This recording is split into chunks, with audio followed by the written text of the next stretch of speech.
Bem-vindos a mais um episódio do Momento RPPS, o podcast feito especialmente para você dos RPPS pelo Brasil. Eu sou Lucas Oliveira, especialista em investimentos do Banco do Brasil, e nesse episódio de 30 de setembro de 2024, vamos falar sobre os principais pontos que foram destaque na semana passada no Brasil e no mundo. Começando pelo cenário externo.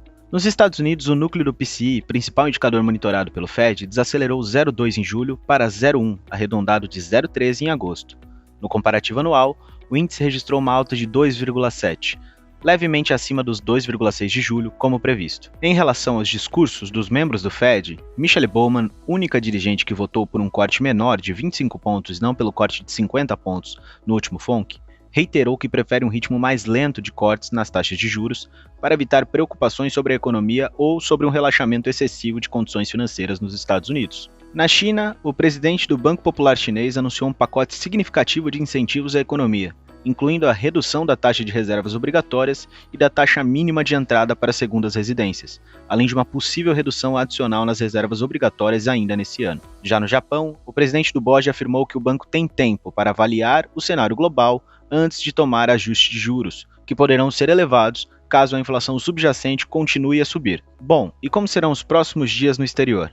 Nos Estados Unidos, a agenda será de grande relevância com os investidores totalmente focados nos indicadores do mercado de trabalho, especialmente no payroll, que será divulgado na sexta-feira. Na terça-feira será divulgado o relatório JOLTS, com dados de vagas de emprego em aberto referentes a agosto, e a expectativa de estabilidade em torno de 7,7 milhões de vagas pode trazer um alívio, principalmente após a queda de 500 mil vagas em julho. Para o payroll de sexta-feira, a mediana da pesquisa Bloomberg aponta para a criação de 130 mil empregos em setembro, o que deve manter a taxa de desemprego estável em 0,42. Já na zona do euro, a leitura final dos PMIs não deve trazer grandes surpresas, mas deve confirmar o cenário econômico desafiador daquela região.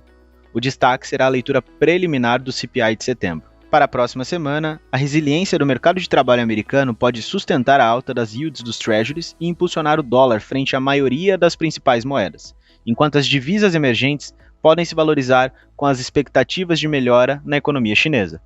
E aqui no Brasil, como foram os últimos dias? O presidente do Banco Central, Campos Neto, afirmou que o mercado está sempre em busca de uma orientação, mas que a autoridade monetária preza pela serenidade em suas decisões. Ele enfatizou que o Banco Central observa as condições fiscais para ajustar suas ações e destacou sua preocupação com a desancoragem das expectativas de inflação e o prêmio de risco na curva longa de juros, atribuído em grande parte às incertezas sobre política fiscal. Segundo Campos Neto, o ciclo de aperto monetário foi motivado por 3 fatores principais: o mercado de trabalho apertado, a revisão para cima no ritmo de crescimento da economia e a piora nas expectativas da inflação. Além disso, o aumento dos juros do longo prazo reflete dúvidas sobre o cenário fiscal e a credibilidade da política monetária no curto prazo. Junto dos dados do Copom, tivemos também a divulgação do relatório de inflação trimestral. O relatório do terceiro trimestre deste ano apresentou um cenário global desafiador, com impactos especialmente nas economias emergentes.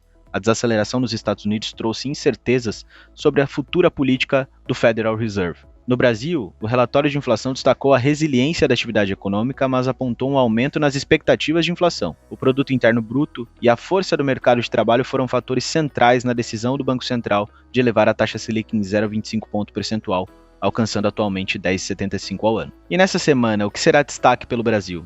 No ambiente doméstico, a agenda segue um pouco mais esvaziada, com destaque para dados fiscais e da indústria. Embora ainda se esperem déficits fiscais, a expectativa é de uma melhora em comparação anual, mas com aceleração em relação ao mês anterior.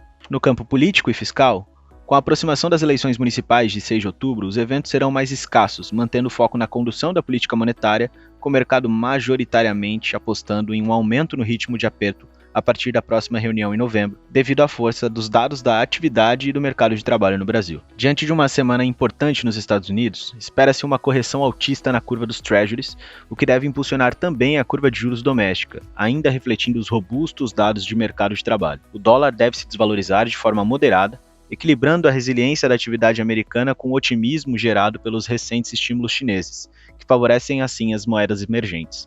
O Ibovespa tende a se valorizar alinhado à visão de um dinamismo positivo na economia interna e aos estímulos chineses que impactam em grandes empresas como a Vale. Bom, e como que tudo isso impacta na busca pela meta atuarial? Com base nas informações atuais, mantemos a expectativa de continuidade do ciclo de aperto monetário nas próximas reuniões. Desta forma, a Selic deve alcançar 11,75 para o final de 2024 para 2025 prevemos um aumento de 50 pontos base em janeiro, levando a taxa para 12,25, onde ela deve permanecer até setembro, quando se espera o início de uma queda gradual, encerrando o ano em 11,5%. Desta forma, precisamos lembrar que o RPPS deve sim preservar a sua estratégia olhando para a renda fixa ainda nesse ano. A estratégia que mais se beneficia com o cenário de alta de juros é a estratégia de CDI, seja ela diretamente com crédito privado ou puramente de crédito privado CDI. Restando pouco mais que 3 meses para a gente encerrar o ano, é natural que a gente pense em preservar o nosso atingimento de meta e evitar o aumento de riscos. Então, aportes em renda fixa CDI devem ser mais comuns ao longo desse ano. Para o começo do ano que vem, também entendemos que esse tipo de artigo será mais indicado, pensando que a estratégia de CDI ainda é uma estratégia de baixa volatilidade para o longo prazo. Porém, se um lado da renda fixa fica muito bom com alta de juros, outro tende a não se valorizar tanto, como é o caso do pré-fixado, representado pelo IRFM1, IRFM e IRFM1+, e o caso dos índices de inflação mais longos, IMAB e IMAB5+. Esses devem sofrer um pouco com a oscilação e com a abertura na curva de juros que acabamos de mencionar no cenário. Essas estratégias devem sim ser revisadas na carteira de investimentos caso estejam em percentuais altos e possam impactar tanto no desempenho de 2024 como na abertura de 2025. Olhando para a renda variável, a gente vai prestar um pouco mais de atenção sobre o quanto que se projeta da Bolsa para o final do ano. O BB projeta 138 mil pontos e a Bolsa hoje vem operando perto dos 132 mil pontos. Isso significa que teremos sim um avanço da Bolsa, mas esse avanço pode ser limitado em razão do diferencial de taxa de juros e também da renda fixa brasileira tendo cada vez mais atratividade pela alta de juros doméstica. Para quem olha para a renda variável no exterior como uma alternativa, tendo em vista que é hoje uma das principais rentabilidades do ano, entendemos que, historicamente, o desempenho da Bolsa Americana tende a oscilar em cenário eleitoral nos Estados Unidos. Porém, essa oscilação tende a passar e ter melhores resultados a partir de novembro, quando termina o pleito eleitoral. Desta forma, sugerimos que aos que desejam aplicar em Bolsa Americana, também conhecido como S&P 500, analisem a opção de entrada a partir do mês de novembro, onde você terá mais espaço e, teoricamente, conforme o histórico das eleições, uma menor volatilidade.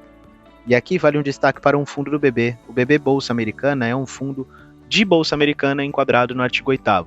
Ou seja, você pode aproveitar o espaço que está em renda variável para alocar diretamente no exterior, tendo assim uma boa correlação em sua carteira de investimentos. E aí, ficou interessado nas alternativas que falamos? Então não deixe de agendar uma reunião com a nossa assessoria e assim ter uma análise personalizada para ajudá-los na gestão dos seus recursos. Foi um prazer ter a sua audiência nesse episódio do Momento RPPS.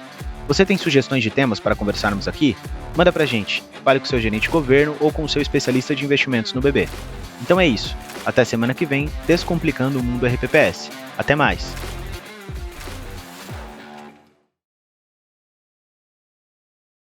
Conforme padrões da Anbima e aderente às resoluções da CVM, seguem avisos obrigatórios antes da decisão de investimentos.